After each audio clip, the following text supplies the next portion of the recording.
SSC 2026 ব্যাচের শিক্ষার্থীরা, আজকে থেকে তোমাদের এসএসসি পরীক্ষার শেষ হলো। তোমাদের শুধু প্র্যাকটিক্যাল বাকি আছে।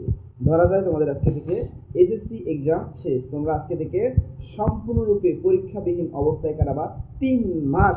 এই 3 মাস তোমরা কীভাবে কাটাবা, 3 মাসে তোমাদের কী করা উচিত আর কী করা উচিত নয়, কে কে 3 মাসে কি কাজ করে এগিয়ে থাকবে তোমাদের কলেজ লাইফে এবং কে কে কি কাজ না করলে পিছিয়ে থাকবে, সেগুলো আমরা আজকে আলোচনা করব। তাই আপনারা ভিডিওতে থাকবেন ইনশাআল্লাহ। মূলত এই 3 মাস তোমাদের এই 3টি জিনিস মাস্টলি শিখতে হবে। নাম্বার 1, তোমাদের এই 3 মাসে সম্পূর্ণ কম্পিউটারের স্কিলটা তোমাদের দক্ষতার সাথে শিখতে হবে।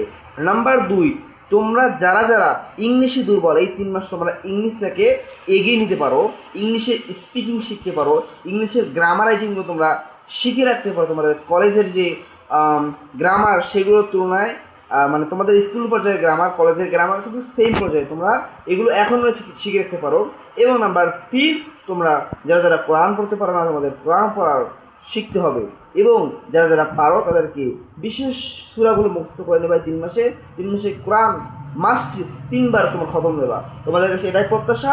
এবং তোমরা যারা যারা বিভিন্ন ধরনের আরও স্কিল শিখতে চাও, তো এই 3 মাসে শেখো এবং 3 মাস কারাও। মানে 3 মাস কখনো তোমরা বসেই হেলাধুলায় কাটিয়ে দিও না। 3 মাসে দেখতে দেখতে চলে যাবে, তোমাদের কলেজ ভর্তি চলে আসবে। আশা করি তোমরা এই পরামর্শগুলো গ্রহণ করে তোমাদের ওই 3 মাসকে কাজে লাগিয়ে তোমাদের কলেজ লাইফে তোমরা খুব ভালো করে এনজয় করবা।